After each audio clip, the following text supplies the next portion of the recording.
Hello ನಮಸ್ತೆ ಎಲ್ಲರಿಗೂ. ಇವತ್ತಿನ ವಿಡಿಯೋದಲ್ಲಿ ನಾನು ಗರಿಗರಿಯಾಗಿರುವಂತಹ ಪಕೋಡ ಮಾಡ್ತಾ ಇದ್ದೀನಿ. ಅದು ಪಾಲಕ್ ಪಕೋಡ ಅಂತಲೇ ಹೇಳ್ಬೋದು. ಪಾಲಕ್ ಪಕೋಡ ಮಾಡಲಿಕ್ಕೂ ನಿಮಗೆ ತುಂಬಾ ಜಾಸ್ತಿ ಟೈಮ್ ತಗೊಳ್ಳೋದಿಲ್ಲ, ಹಾಗೆ ತಿನ್ನಲಿಕ್ಕೂ ತುಂಬಾ ಟೇಸ್ಟಿಯಾಗಿರುತ್ತೆ. ಜಾಸ್ತಿ ಯಾವ ಐಟಮ್ಸ್ಗಳು ಬೇಕಾಗಿಲ್ಲ. ನಾನಿಲ್ಲಿ ಒಂದು ಪಾತ್ರೆಗೆ ಪಾಲಕನ್ನು ಕಟ್ ಮಾಡಿ ಹಾಕ್ತಾ ಇದ್ದೀನಿ. ಅದಕ್ಕೆ ಹಾಗೆ ನಾನು ಕಟ್ ಮಾಡಿರುವಂತಹ ಕೊತ್ತಂಬರಿ ಸೊಪ್ಪನ್ನು ಆಮೇಲೆ ಕರಿಬೇವನ್ನು ಕೂಡ ಇಲ್ಲಿ ಹಾಕಿರುವಂಥದ್ದು. ಇದು ಹಾಕಿದ ನಂತರ ಇದಕ್ಕೆ ನಾನು ಕೊತ್ತಂಬರಿ ಸೊಪ್ಪು ಜಾಸ್ತಿ ಬೇಕಾಗಿಲ್ಲ, ಸ್ವಲ್ಪ ಇದ್ದರೆ ಸಾಕಾಗುತ್ತೆ. ಆಮೇಲೆ ಪಾಲಕ್ ಸೊಪ್ಪು ನಿಮ್ಮ ಹತ್ರ ಎಷ್ಟಿದೆ ಅಷ್ಟನ್ನು ನೀವು ಹಾಕ್ಕೊಳ್ಳಿ. ಹಾಗೆ ಇಲ್ಲಿ ಹಸಿಮೆಣಸನ್ನು ನಾನಿಲ್ಲಿ ಕಟ್ ಮಾಡಿ ಹಾಕ್ತಾ ಇದ್ದೀನಿ. ಹಸಿಮೆಣಸು ಹಾಗೆ ಖಾರ ನೋಡ್ಕೊಂಡು ಹಾಕ್ಕೊಳ್ಳಿ. ತುಂಬ ಖಾರ ಇದ್ದರೆ ಅದನ್ನು ಸ್ವಲ್ಪ ಕಮ್ಮಿ ಮಾಡ್ಕೊಳ್ಳಿ. ಆಮೇಲೆ ಈರುಳ್ಳಿಯನ್ನು ಈ ಥರ ಚೆನ್ನಾಗಿ ಸ್ಲೈಸಾಗಿ ಕಟ್ ಮಾಡ್ಕೊಂಡು ಕೈಯಲ್ಲಿ ಈ ಥರ ಕಿವುಚ್ಕೊಂಡು ನಾನಿಲ್ಲಿ ಹಾಕ್ತಾ ಇದ್ದೀನಿ. ಎಸಳು ಬಿಡಬೇಕು, ಆ ಥರ ನೀವು ಕಿವುಚ್ಕೊಂಡು ಹಾಕ್ಕೊಳ್ಳಿ. ಆಮೇಲೆ ಇದಕ್ಕೆ ಈರುಳ್ಳಿ ಸ್ವಲ್ಪ ಜಾಸ್ತಿನೇ ಹಾಕ್ಕೊಳ್ಳಿ, ಚೆನ್ನಾಗಿರುತ್ತೆ. ಆಮೇಲೆ ಈರುಳ್ಳಿ ಹಾಕಿದ ನಂತರ ಇದಕ್ಕೆ ನಾವು ಸ್ವಲ್ಪ ಅರಶಿನವನ್ನು ಹಾಕ್ಕೋಬೇಕಾಗುತ್ತೆ. ಸ್ವಲ್ಪ ಅರಶಿನ ಹಾಕಿದರೆ ಸಾಕಾಗುತ್ತೆ. ಆಮೇಲೆ ಇದಕ್ಕೆ ನಾನು ಸ್ವಲ್ಪ ಜೀರಾ ಹುಡಿ ಮತ್ತು ಕೊತ್ತಂಬರಿ ಹುಡಿಯನ್ನು ಹಾಕ್ತಾ ಇದ್ದೀನಿ. ಜೀರಿಗೆ ಹುಡಿ ಸ್ವಲ್ಪ ಕಮ್ಮಿ ಪ್ರಮಾಣದಲ್ಲಿ ಹಾಕ್ಕೊಳ್ಳಿ. ಅದಕ್ಕಿಂತ ಸ್ವಲ್ಪ ಜಾಸ್ತಿ ಕ್ವಾಂಟಿಟಿಯಲ್ಲಿ ಕೊತ್ತಂಬರಿ ಹುಡಿಯನ್ನು ನೀವು ಸೇರಿಸ್ಕೋಬೇಕಾಗುತ್ತೆ. ಅದಾದ ನಂತರ ನಾನಿಲ್ಲಿ ಅಕ್ಕಿ ಹಿಟ್ಟನ್ನು ಹಾಕ್ತಾ ಇದ್ದೀನಿ. ಅಕ್ಕಿ ಹಿಟ್ಟು ಸ್ವಲ್ಪ ಜಾಸ್ತಿ ತೊಗೊಳ್ಳಿ, ಏನು ಪರವಾಗಿಲ್ಲ. ಅದನ್ನು ಹಾಕಿದರೆ ತುಂಬ ಕ್ರಿಸ್ಪಿಯಾಗಿ ಬರುತ್ತೆ. ನಾವು ಮಾಡುವಂತಹ ಪಾಲಕ್ ಪಕೋಡ ಅದು ತುಂಬಾ ಕ್ರಿಸ್ಪಿಯಾಗಿ ಬರುತ್ತೆ.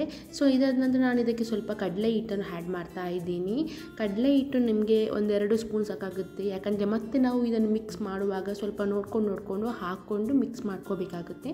ಸೊ ಇವಾಗ ನಾನು ಕಡಲೆ ಹಿಟ್ಟನ್ನು ಹಾಕಿದ್ದೇನೆ, ಸ್ವಲ್ಪ ಉಪ್ಪನ್ನು ಇಲ್ಲಿ ಹಾಕಿದ್ದೇನೆ. ಉಪ್ಪು ಹಾಕಿದ ನಂತರ ಇವನ್ನೆಲ್ಲ ಚೆನ್ನಾಗಿ ಕೈಯಲ್ಲಿ ಮಿಕ್ಸ್ ಮಾಡ್ಕೊಳ್ಳಿ. ನೀರು ಹಾಕಲಿಕ್ಕೆ ಹೋಗಬೇಡಿ. ಈರುಳ್ಳಿಯಲ್ಲಿ ಸೊಪ್ಪಲ್ಲಿ ಇರುವಂಥ ನೀರಿನ ಪ್ರಮಾಣ ಇದೆಯಲ್ಲ, ಅದಕ್ಕೆ ನೀವು ಅದನ್ನು ಚೆನ್ನಾಗಿ ಮಿಕ್ಸ್ ಮಾಡಿಕೊಂಡು ಈ ಥರ ಮಿಕ್ಸ್ ಮಾಡ್ಕೋಬೇಕಾಗುತ್ತೆ.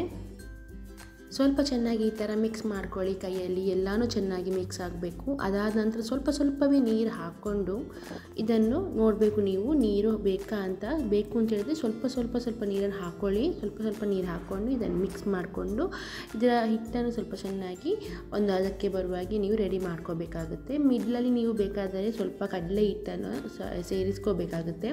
ಅಂದರೆ ನಿಮಗೆ ಸ್ವಲ್ಪ ಕಮ್ಮಿ ಆಯಿತು ಮಸಾಲೆ, ಅಂದರೆ ಹಿಟ್ಟು ಸ್ವಲ್ಪ ಕಮ್ಮಿ ಆಯಿತು ಅಂತ ಹೇಳಿದ್ರೆ ನೀವು ಸ್ವಲ್ಪ ನೀರು ಆ್ಯಡ್ ಮಾಡಿಕೊಂಡು ನಮಗೆ ಬೇಕಾಗಿರುವಂತಹ ಪ್ರಮಾಣದಲ್ಲಿ ರೆಡಿ ಮಾಡ್ಕೋಬೇಕಾಗುತ್ತೆ. ಸೊ ನಾನಿಲ್ಲಿ ಸ್ವಲ್ಪ ಕಡಲೆ ಹಿಟ್ಟನ್ನು ಆ್ಯಡ್ ಮಾಡಿಕೊಂಡು ಸ್ವಲ್ಪ ನೀರನ್ನು ಆ್ಯಡ್ ಮಾಡಿಕೊಂಡು ಮಿಕ್ಸ್ ಮಾಡ್ತಾ ಇದ್ದೀನಿ. ಒಮ್ಮೆಲೆ ಹಾಕಿದರೆ ಜಾಸ್ತಿ ಆಗುತ್ತೆ, ಅದಕ್ಕೋಸ್ಕರ ಎಷ್ಟು ಬೇಕು ನೋಡಿ ಅಷ್ಟೇ ನಾವು ಇಲ್ಲಿ ಹಾಕ್ಕೊಂಡು ಯೂಸ್ ಮಾಡುವಂಥದ್ದು.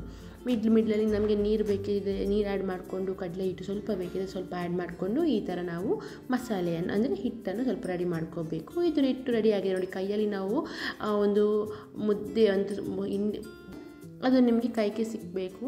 ಆವಾಗ ನಿಮಗೆ ಗೊತ್ತಾಗುತ್ತೆ ನಾವು ಮಾಡಿರುವಂಥ ಹಿಟ್ಟು ರೆಡಿಯಾಗಿದೆ ಅಂತ ಹೇಳಿ. ಇವಾಗ ಇದಕ್ಕೆ ನಾನು ಸ್ವಲ್ಪ ಜೀರಿಗೆಯನ್ನು ಹಾಕ್ತಾ ಇದ್ದೀನಿ.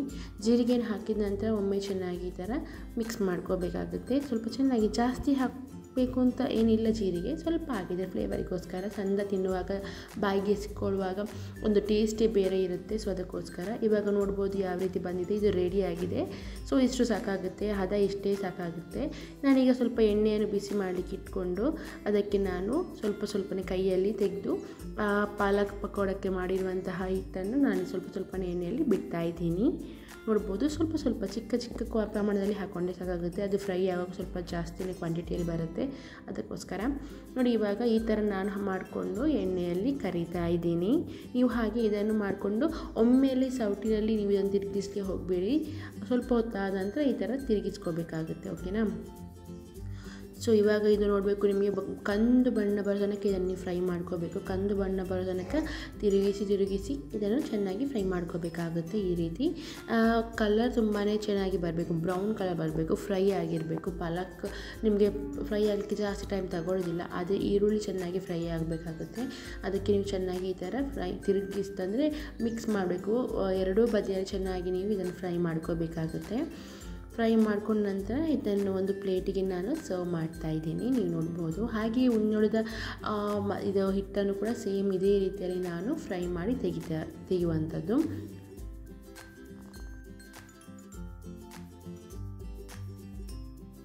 ನೀವು ನೋಡ್ಬೋದು ಪಕೋಡ ಯಾವ ರೀತಿ ಬಂದಿದೆ ಅಂತ, ಕ್ರಿಸ್ಪಿಯಾಗಿ ಇದೆ ಕೂಡ, ತುಂಬಾ ಕ್ರಿಸ್ಪಿಯಾಗಿದೆ ನೋಡಿ. ಯಾವ ರೀತಿ ಕಲರ್ ಬಂದಿದೆ, ಹೇಗೆ ಬಂದಿದೆ ನೋಡ್ಬೋದು ನೀವು.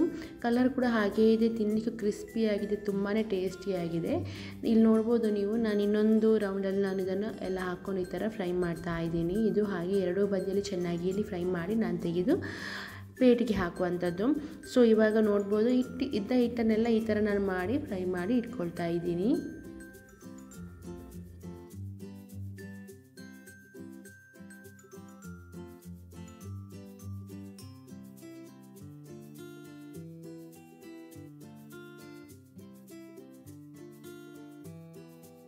ಇವಾಗ ನೋಡ್ಬೋದು ರೆಡಿಯಾಗಿದೆ, ಪ್ಲೇಟ್ಗೆ ಹಾಕ್ತಾ ಇದ್ದೀನಿ. ಈಗ ನೋಡಿ ಗರಿ ಗರಿ ಗರಿ ಗರಿಯಾಗಿ ಕಾಣ್ತಾ ಇದೆ ಅಂತ ನೋಡ್ಬೋದು ನೀವು ಹೆಂಗೆ ಬಂದಿದೆ ಅಂಥೇಳಿ. ತುಂಬಾ ಕ್ರಿಸ್ಪಿಯಾಗಿದೆ. ಈವ್ನಿಂಗ್ ಸ್ನ್ಯಾಕ್ಸ್ ಆಗಿರ್ಬೋದು ಅಲ್ವಾ, ಬೆಳಗಿನ ಒಂದು ಸ್ನ್ಯಾಕ್ಸ್ ಆಗಿರ್ಬೋದು, ನೀವು ಇದನ್ನು ಮಾಡ್ಕೊಂಡು ತಿಂದರೆ ಮಕ್ಕಳಿಗೂ ಇಷ್ಟ ಆಗುತ್ತೆ, ನಿಮಗೂ ಇಷ್ಟ ಆಗುತ್ತೆ. ಇದಕ್ಕೆ ಬೇಕಾದರೆ ನೀವು ಸೈಡ್ ಡಿಶ್ ಆಗಿ ಚಟ್ನಿ ಮಾಡ್ಬೋದು, ಅಥವಾ ಕೆಚಪಲ್ಲಿ ಮಕ್ಕಳಿಗೆ ಕೆಚಪಲ್ಲಿ ಕೊಟ್ಟರು ನಿಮಗೆ ಚೆನ್ನಾಗಿರುತ್ತೆ ನೋಡಿ. ಈ ಥರ ನೀವು ಕರಿಬೇವನ್ನು ಹಾಕಿ ಫ್ರೈ ಮಾಡ್ಕೊಂಡು ತಗೊಂಡ್ರೆ ಅದನ್ನು ತಿನ್ನಲಿಕ್ಕೆ ತುಂಬಾ ಕ್ರಿಸ್ಪಿ ಟೇಸ್ಟಿಯಾಗಿರುತ್ತೆ. ಒಮ್ಮೆ ನೀವು ಇದನ್ನು ಟ್ರೈ ಮಾಡಿ, ನೋಡುವಾಗಲೇ ಬಾಯಲ್ಲಿ ನೀರು ಬರ್ತಾ ಇದೆ ಅಲ್ವಾ, ತುಂಬಾ ಚೆನ್ನಾಗಿದೆ. ಒಮ್ಮೆ ಟ್ರೈ ಮಾಡಿ. ನಿಮಗೆ ಇದಕ್ಕೆ ಯಾವ ರೀತಿಯ ಒಂದು ಏನು ಇಂಗ್ರೀಡಿಯೆಂಟ್ಸ್ ಜಾಸ್ತಿ ಹಾಕ್ಕೊಂಡು ಮಾಡುವಂಥ ಅದು ಬೇಕು ಇದು ಬೇಕು ಅನ್ನೋದಿಲ್ಲ. ಮನೆಯಲ್ಲೇ ಸಿಗುವಂಥ ಸಿಂಪಲ್ ನಾವು ಐಟಮ್ಸ್ಗಳನ್ನು ಹಾಕ್ಕೊಂಡು ಇದನ್ನು ರೆಡಿ ಮಾಡಿರುವಂಥದ್ದು. ತುಂಬಾ ಚೆನ್ನಾಗಿದೆ. ಒಮ್ಮೆ ಮಾಡಲಿಕ್ಕೆ ಟ್ರೈ ಮಾಡಿ. ನಿಮಗೆ ಟೇಸ್ಟ್ ಯಾವ ರೀತಿ ಬಂದಿದೆ, ಹೇಗೆ ಬಂದಿದೆ, ನಾನು ಹೇಳಿದ್ದ ರೀತಿಯಲ್ಲಿ ಟಿಪ್ಸನ್ನು ಯೂಸ್ ಮಾಡಿಕೊಂಡು ನೀವು ಮಾಡಿ. ಇವಾಗ ನಿಮಗೆ ತುಂಬ ಕ್ರಿಸ್ಪಿಯಾಗಿ ಒಳ್ಳೆಯ ಒಂದು ಟೇಸ್ಟ್ ಬರುತ್ತೆ. ಹಾಗೆಯೇ ನೀವು ಇದನ್ನು ಟೊಮ್ಯಾಟೊ ಕೆಚಪ್ ಅಥವಾ ನಿಮಗೆ ಬೇಕಾದ ಚಟ್ನಿ ಜೊತೆ ಅಥವಾ ಏನು ಗೊಜ್ಜು ಮಾಡಿದರೆ ಅದ್ರ ಜೊತೆ ತಿನ್ನಲಿಕ್ಕೂ ನಿಮಗೆ ತುಂಬಾ ಟೇಸ್ಟಿಯಾಗಿರುತ್ತೆ. ಸೊ ಈ ವಿಡಿಯೋ ನಿಮಗೆ ಇಷ್ಟ ಆಗಿದೆ ಅಂತ ಅಂದ್ಕೊಳ್ತೀನಿ. ಇಷ್ಟ ಆಗಿದ್ದರೆ ಲೈಕ್ ಮಾಡಿ. ಹಾಗೆಯೇ ನನ್ನ ಚಾನಲಿಗೆ ನೀವೇನಾದರೂ ಹೊಸಬರಾಗಿದ್ದರೆ ಸಬ್ಸ್ಕ್ರೈಬ್ ಮಾಡ್ಕೊಳ್ಳಿ. ಸಬ್ಸ್ಕ್ರೈಬ್ ಮಾಡಲಿ ಅಂದರೆ ಈಗಲೇ ಸಬ್ಸ್ಕ್ರೈಬ್ ಮಾಡ್ಕೊಳ್ಳಿ. ಸೈಡಲ್ಲಿ ಬರುವಂತಹ ಬೆಲ್ ಬಟನ್ ಪ್ರೆಸ್ ಮಾಡಿ. ಇದರಿಂದ ನಾನು ಯಾವುದೇ ವಿಡಿಯೋ ಅಪ್ಲೋಡ್ ಮಾಡಿದರೂ ಅದರ ನೋಟಿಫಿಕೇಷನ್ ನಿಮಗೆ ತಕ್ಷಣ ನಿಮಗೆ ಬರುತ್ತೆ. ಸೊ ನೀವು ಯಾವಾಗ ಬೇಕಾದರೂ ಇದನ್ನು ಓಪನ್ ಮಾಡಿ ನೋಡುವಂಥದ್ದು. ಸೊ ಹಾಗೆಯೇ ನಾನು ಇನ್ನು ಮುಂದಿನ ಒಂದು ವಿಡಿಯೋದಲ್ಲಿ ಒಂದು ಹೊಸ ರೆಸಿಪಿಯನ್ನು ನಾನು ನಿಮ್ಮನ್ನು ಭೇಟಿ ಆಗ್ತೀನಿ. ಅಲ್ಲಿವರೆಗೂ ಟಾಟಾ, ಬಾಯ್ ಬಾಯ್, ಟೇಕ್ ಕೇರ್.